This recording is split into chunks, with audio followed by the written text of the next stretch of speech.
what should have been a simple operation turned into a nightmare. Rounds crack past Staff Sergeant Dylan Baer's face as he clings to a bare cliff, 40 feet up. One slip means a fatal fall. One pause means his men get cut down.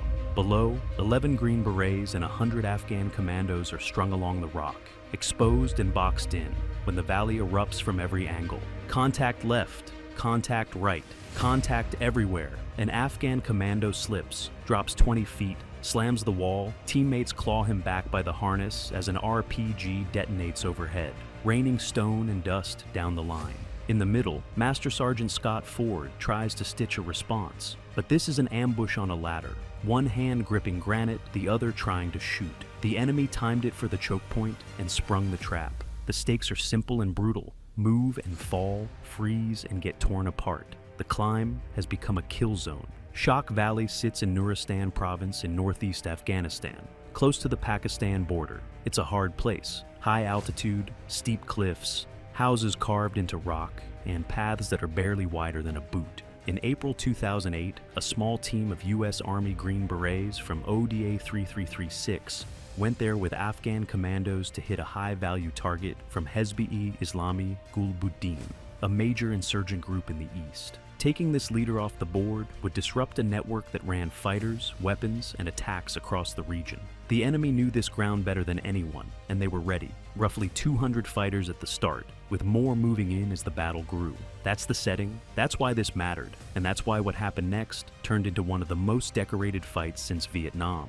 He hangs on a cliff, 40 feet up, rock under his fingers, a drop below. A burst snaps past. Stone chips fly. Below, 11 Green Berets and about 100 Afghan commandos climb in a thin line. They are exposed. The valley erupts in seconds. Fire from above, across, and blind angles. The enemy waited for the stall and opened up. No cover, no space, only rock, air, and incoming rounds. Radios crackle with overlapping calls of contact left, contact right, contact everywhere. An Afghan commando slips and falls 20 feet, hits the rock, and gets pulled back. An RPG strikes high and sends dust down the line. In the middle, Master Sergeant Scott Ford pushes for order. He directs return fire. The cliff resists every move. It is not a firing line. Men cling with one hand and fight with the other. Chaos tightens like a funnel. Seconds stretch. Options shrink. Staff Sergeant Dylan Baer holds. The team fights back. No one lets go. The first wounded show up fast. The interpreter goes down. Baer is hit. Morales is hit. The medic, Staff Sergeant Ronald Schurer, is still below on the slope, listening to the calls for help. He learns there are multiple Americans up top who are badly hurt and need him now. There's about 30 meters of open ground between him and the worst of it. No cover, no smoke, 200 rifles looking for movement. He runs anyway. Bullets whip past. Dirt kicks at his boots.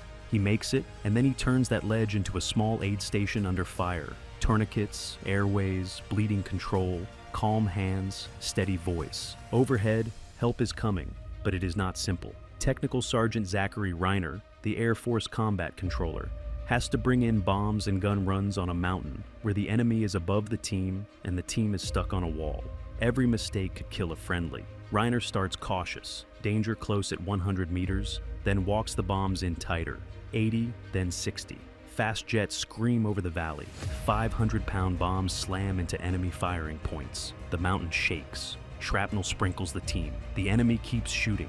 Their positions are dug into stone, fighting holes and bunkers built and rebuilt over decades. You don't wipe those out with one pass. Captain Walton, the detachment commander, faces a hard truth. Going down the cliff with all these wounded is a death sentence.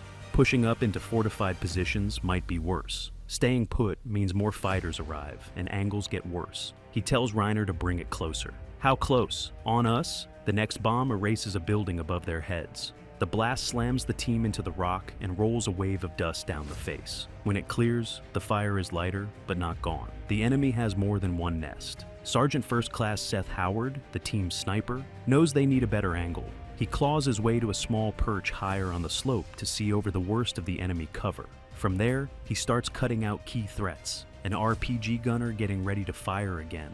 A machine gun trying to rake the helicopter route they'll need later. A commander trying to push fighters forward. Each shot buys the team time. Not safety, but time. Schurrer keeps going, patient and precise, moving from one casualty to the next with the same steady routine. But time alone won't save the wounded. They need to get off this wall. There's nowhere to land a helicopter.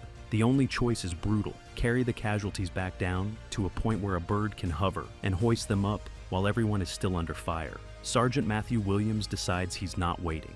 He throws bear, gear, and all over his shoulders and starts down. It's 60 feet of steep, nasty descent with a 200-pound load, while people are shooting at you. A slip means 2 men fall a very long way. Williams does it once. Then he goes back up and does it again and again. The air strikes keep tightening. Each call is a needle. Reiner threads through noise and smoke. Confirm coordinates, confirm friendlies, make the call. The team hugs the cliff, dragging the wounded close, praying the blast blows outward and not down. Then comes the call people still talk about. Walton orders a 2,000-pound bomb on the main stronghold only about 30 meters from the team. Reiner checks the numbers again and again. The pilot confirms the picture. Cleared hot, the bomb hits like a thundercloud. The stronghold doesn't fall, it disappears. The shock wave drives everyone into the rock like the mountain wants them back. When sound returns, the main source of fire is gone, but other positions are still alive. This defense is layered. You kill one cell, and another wakes up. Ammo is getting low. The fight is not. Hours pass at high altitude, lungs burning, forearms shaking, hands cramping on stone. Howard keeps picking off anyone trying to mass for a push. Schurrer keeps people alive who would not be alive without him. Williams keeps turning the cliff into a relay line. 4 round trips under fire, with a man on his back. Ford keeps the Afghan commandos organized and accounted for, shifting them, pushing them, making sure no one is left behind or left idle. At last, rotor noise. Attack helicopters arrive to scratch a corridor into the valley with rockets and guns. Then come the lift birds. There is no good landing zone here. The pilots have to hold a hover while the valley spits lead. The first helicopter flares in, takes hits, and holds steady long enough to hoist men up. Fluid leaks. Warning lights flash. They pull power and climb. The second bird does the same, then a third. On the ground, John Walting stays late to direct the last moves. Howard blocks any enemy who tries to sprint into a firing lane on the exit. Reiner keeps the air wall going. One more run, one more pass, one more minute. They count heads. Americans and Afghan partners. Everyone is there. Lift, climb, out. Only later do the awards show up on paper and in ceremonies. 10 silver stars, the most from a single battle since Vietnam.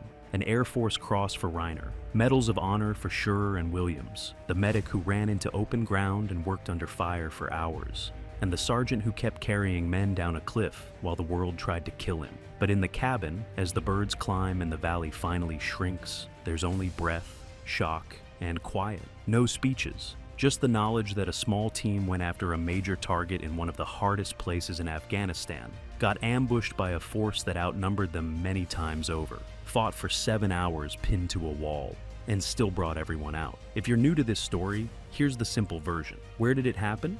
Shok Valley, Nuristan province. Remote, high, and brutal. Why was the objective important?